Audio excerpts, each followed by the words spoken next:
আমি দোয়া করছি, আল্লাহ তুমি আমাকে এই মেয়েটার সাথে বিয়ে করো, আল্লাহ তুমি আমাকে এই চাকরিটা দাও। আমি মনে করতেছি আমার জন্য এই মেয়েটার সাথে বিয়ে করাটা ভালো, আমার এই চাকরিটা পাওয়া ভালো, লেকিন আল্লাহ ভালো জানে আমার জন্য কোনটা ভালো কোনটা ভালো। আল্লাহ প্রমিস করতেছে যে দোয়ার রেসপন্স হচ্ছে অ্যাকসেপ্টেন্স। এই আয়াতটা পড়ে ওয়াকালা রব্বুকুম উদউনি আস্তাজিব লাকুম, আল্লাহ বলছে দোয়া করো কবুল করো, মানে দোয়া করলেই কবুল হয়। এটা নীতি, আপনার জীবনে এটাকে নীতি বানায় ফেলেন, দোয়া করলেই দোয়া কবুল হবে, এটা আল্লাহর কথা। কিন্তু দোয়া কবুলের তিনটা সূরা আছে, তিনটা চেহারা আছে, তিন ভাবে দোয়া কবুল হয়। এক, আপনি যে দোয়াটা করছেন সেই দোয়াটা যা চাইছেন তা আপনি পাইছেন।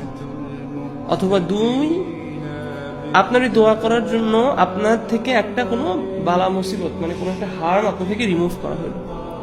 অথবা তিন, আপনি যে দোয়াটা করছেন, আপনি যা চাইছেন সেটা আপনাকে দেওয়া হয়নি, কিন্তু সেটার রিওয়ার্ড আপনার জন্য আখিরাতে জমা রাখা হয়েছে। এখন আপনি বলতে পারেন কেন এরকম তিনটা scenario? Because Allah is the best knower of our situation. আল্লাহর ইলমের সাথে আমাদের ইলমের কোনো তুলনা হয় না। সো আমার কাজ হচ্ছে আল্লাহকে শুধু চাওয়া এবং বিশ্বাস করা, চাইছি মানেই কবুল হবে।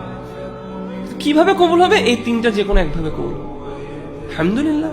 তার মানে জাস্ট দোয়া করা, চাওয়াটাই, আপনি চাওয়ার সময় থেকে আপনার এনজয়মেন্ট শুরু হওয়া উচিত।